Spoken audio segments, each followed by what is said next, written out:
This short video will help to explain how to use the Teaching Backwards topic planner to plan a sequence of lessons using the principles from our best-selling book. The aim of the process is to think through and plan the steps in a way that then can be used to plan each of the individual lessons in the sequence. The first section in the topic planner is to identify in a nutshell what this topic covers, and also to identify in the link section where students will have come across this content before and how this content or this topic links forward to future learning. Step 2 is to identify learners' starting points. And for those of you familiar with our book Teaching Backwards, this is the first stage in the planning process. We need to identify the starting points of learners, any misconceptions or areas of confusion they hold, before we identify the destination we're going to aim to teach them to. So there are two sections here. The first is to identify what you're going to pre-assess, and this might include the things you're assuming that learners have got already in terms of knowledge and skills, and also what you're planning to put in the topic to make sure that they don't know or have that skill already.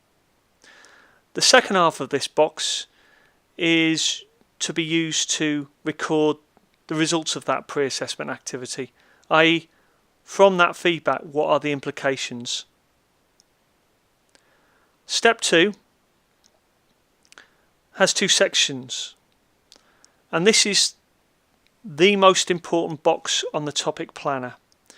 It's where the teacher identifies what are the ingredients or thinking process required to achieve a perfect or excellent outcome on this topic. And it's really important that we as teachers are clear on that before we carry on and plan the rest of this sheet. And we suggest that plan is best done in a collaborative form, and therefore it will be really helpful for you as a team to sit down and get a shared understanding of what that should be.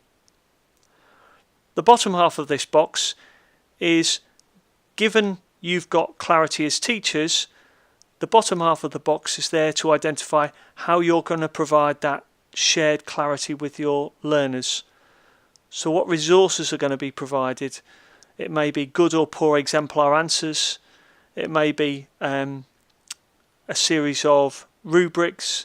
It might be a tube map, all of which are showcased in our book.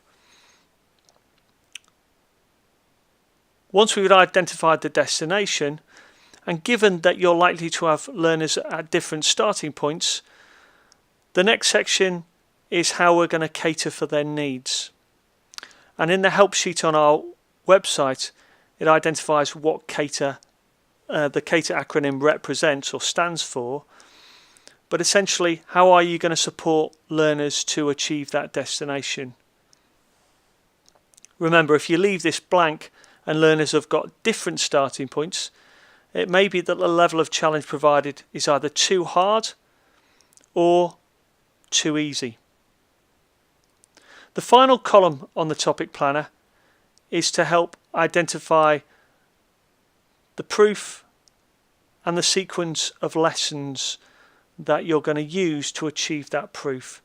The looking for proof section is one where teachers identify exactly what it is that learners need to be able to say or do that proves they've achieved that destination.